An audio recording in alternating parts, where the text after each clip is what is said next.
Looks like a 6-car pileup. Oh, now there's 7 cars piled up in the food district. 3 lanes, 7 goats. There's one over there too. Plus, you know, he doesn't really eat anything. All right.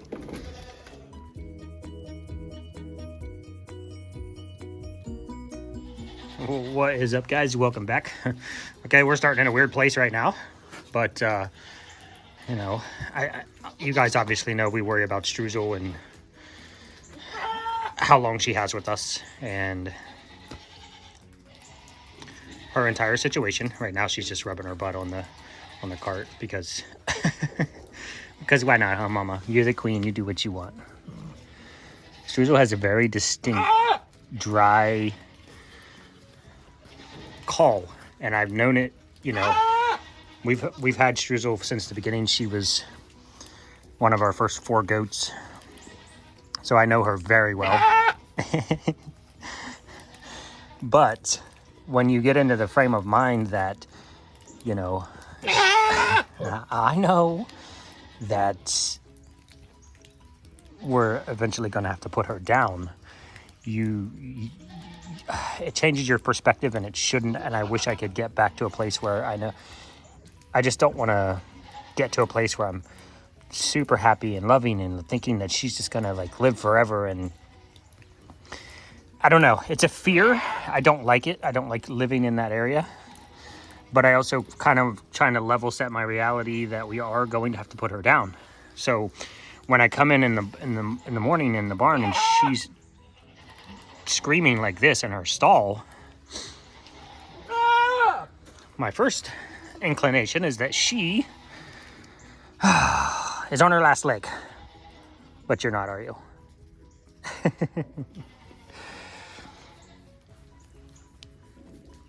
So I was freaking out a little bit. I got her food, I got her CBD oil, I got her pain meds in her. And then it dawned on me, you idiot, stop thinking in that space and realize it's fall. She's in heat. She wants a boy. And you're a dork. So, unfortunately, if I could, you know, hindsight is always 20/20. If I could go back last year, I think I would have bred her and hoped for a doe. And unfortunately this year, there's no chance I'm ever going to even consider breeding her.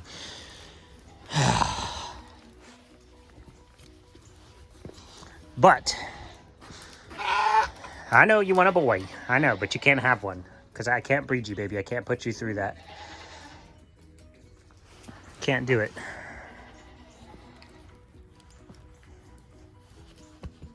Okay, so I feel better now, realizing that you just want a big, stinky, nasty, dirty, wet boy. Gross. Yep. What's up, Snicks? You willing to stand out in the rain for the ladies? That's pretty good, man. Go down. Why you take it out on her? She didn't knock you down. Goodness. Okay, guys. These little beauties. Okay, anybody else in heat? Well,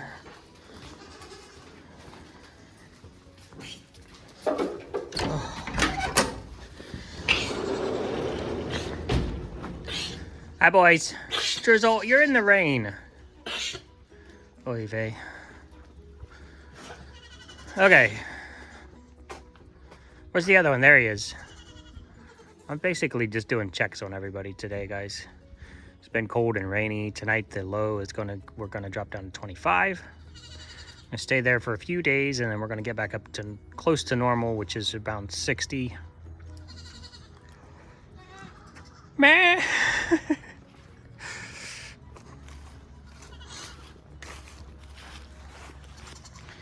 Now, Streusel was always a strong breeder.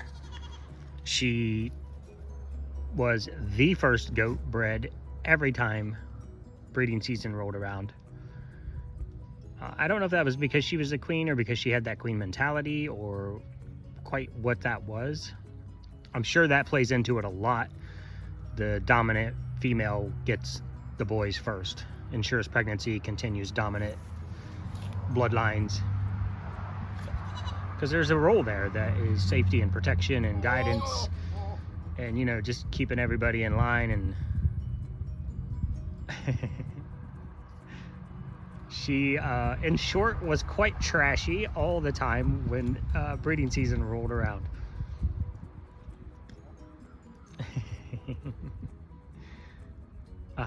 Guys,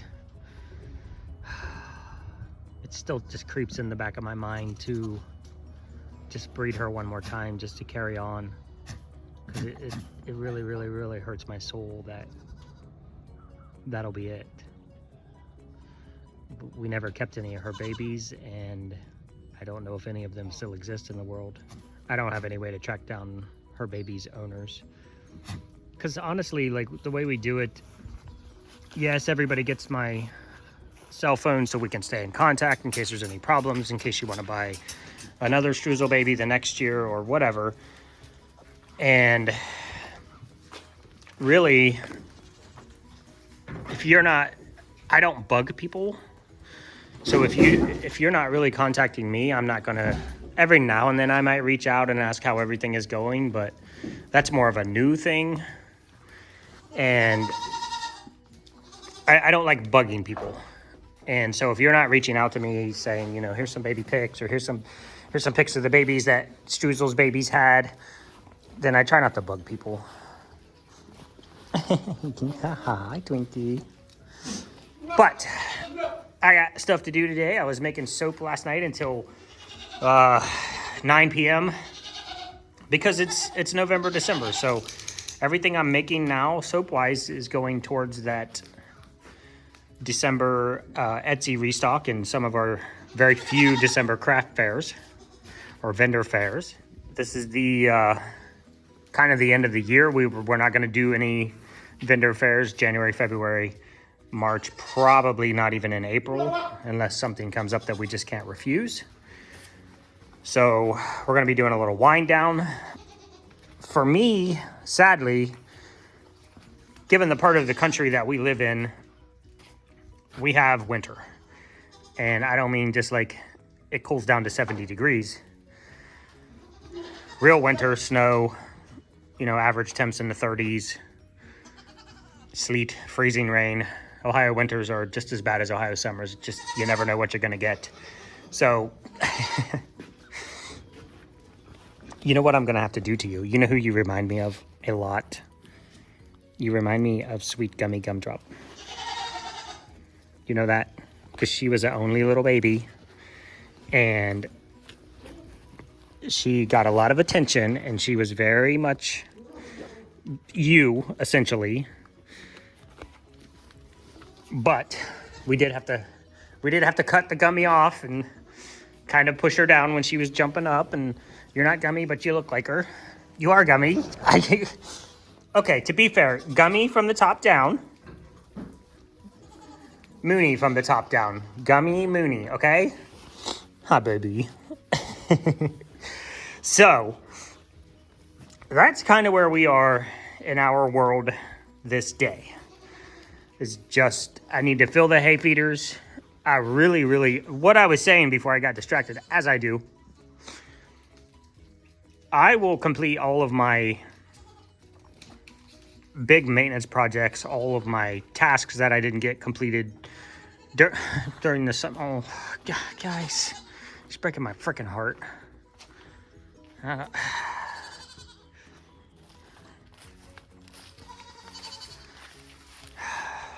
Baby.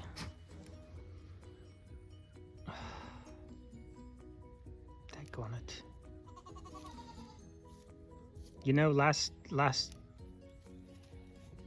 fall, she had come into this arthritis phase, and we took her to the vet, and they said basically that most of her joint material is gone, and that her bones are trying to fuse together in her knees and her front legs, and that the left front leg was not far behind the right front leg. And So I know we made the right decision by choosing not to breed her. Just go back and wish that I had, or that we had kept a baby, but you can't go back in time. I try not to get wrapped up in that.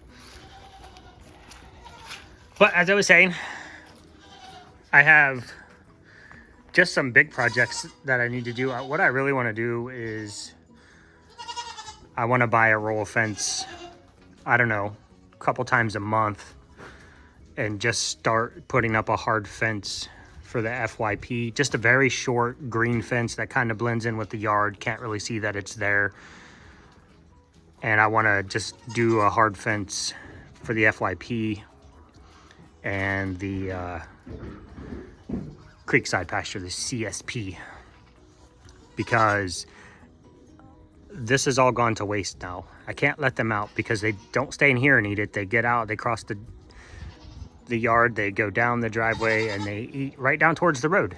It's the same stuff, but no, they put themselves in danger, and I just can't have that. So that's one of my projects that I'm going to be doing. The other project is the chicken coop. Twinkie, do you need a boy? Okay, we are not breeding Twinkie for the fall. Hi. Okay, you are absolutely gorgeous. Do you know that? You know how pretty you are? Don't eat my fingers. Don't eat my fingers. Boop, boop, boop, boop. I'll boop your snoot. Boop. The chicken coop / rabbit barn is actually also / my tool barn, which I don't think I've ever taken you guys in because it's a wreck. And I built the ramp for that, and I didn't ventilate it properly. So after about, 17, 18, 19, 20, 21, let's say 4 to 5 years. So let's say 5 years, that wood has all rotted on the deck, and I can no longer drive the mower up into the tool barn, which is where I parked it. So I need to get that ramp torn off there, and I need to get it replaced. And I'm going to use a different technique this time so that it's open and vented. I also figured out that leaving, a little bit of, what happened was the ramp got a hole in it, and then the raccoons were like, oh, look at this amazing warm, dry space under this barn. So they were going down through the ramp and living under the barn, and then they would just come out every now and then and grab a chicken nugget for dinner and drag it under the barn and eat it. So that was a big fail. That's project number 2. Project number 3 is I need to get our fruit garden, which is way up over there beside the house. I need to get that completely weeded, cut everything down, clean it all up. And I need to add topsoil and compost back in to our planter boxes. I need to get the garden pulled apart, get that all rolled up, get the compost pile. Now that I have the tractor, a lot of this will be easier. I'll be able to just take from the compost pile, dump it in the garden, let that overwinter, and then plow that in or till that in the spring. I need to get the cobwebs swept down because they're bad this year. So what happens if you guys don't live in a climate where you go from warm, amazing awesomeness to winter, like real winter? The reason you see this happening in September, October, it happens all year, but it's just not always as bad. But September, October, it gets really, really, really bad because every animal prepares for winter. And the spiders, even the spiders, they start building massive webs. They start really, there's no other way to say it. They just start building as much web as they can, catching as many bugs as they can. And I don't know, I'm not a spider expert. I hate spiders. But I'm not sure if they're webbing up, they're catching food, they're going to eat that, and then they're going to go to sleep for the winter, and then they'll wake up in the spring, or how that works. But this time of year, that's what you get. You get spiders everywhere and cobwebs everywhere, and they really turn it on this time of year. So I need to get this down. Now this has to happen before winter. I need to clean out that stall, and that stall. and get those lined with hay, and that needs to happen pretty much immediately. But that's really it. That is our fall projects / winter projects that I will be doing when I can. Obviously, building in the winter sucks. Working on things in the winter sucks. Sometimes it's impossible, especially the outside projects. But if I can get my ramp on before it gets too cold, get my ramp on the tool barn before it gets too cold, then I can just go in there, get that all cleaned out, reorganized. When we started a farm, I never owned a farm, so we ended up with many things that we needed at the time, like tools to build fence, stretch fence, pull fence, install fence. So we had to buy a lot of tools. I already had a lot of tools from our last house before we moved. I was actually remodeling that house from top to bottom, which I did. It was a brand new house, but we were adding like hardwood floors, new mirrors, vanities, toilets, kitchen lights all over the house, nice lights. And we built it in 2005, and 2016 I started remodeling it for our like forever home, and then life switched to now we live on a farm. So bought a lot of tools for woodworking, trim, flooring, all kinds of stuff like that. And kind of everything is just got pushed into the tool barn. If you guys have ever done something like that, you just kind of push everything to the side. I hate right now is my problem is I'm so busy that I'll do something and then I'll throw the tool down and I'll be like, okay, well, I'm just going to put that there and then I'll go work on this other thing. I'll come back later and pick it up, and I never come back later and pick it up. That is it. I'm rambling now. Baby RiRi. If anybody else has problems with just throwing stuff down and getting it later and never getting it later, please put that in the comments so I don't feel like it's just me. And bye, baby Roy.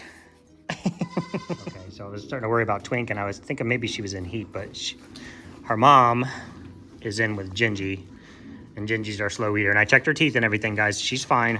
She's always been a slow eater since the day we got her. So we're okay with that. We just adjust. But Twinks was just wanting her mama, and her mama was in with Gingy. So girls, you're both pretty. Like, good night. Now we have the real superpowers of the barn having a go.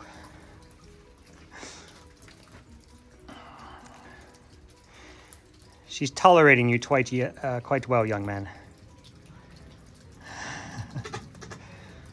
Well, because she's in heat. Otherwise, she'd already grabbed you by your silly little tail and threw you.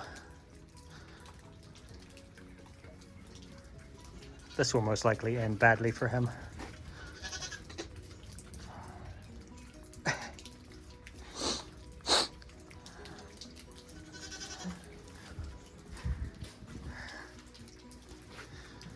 Nope.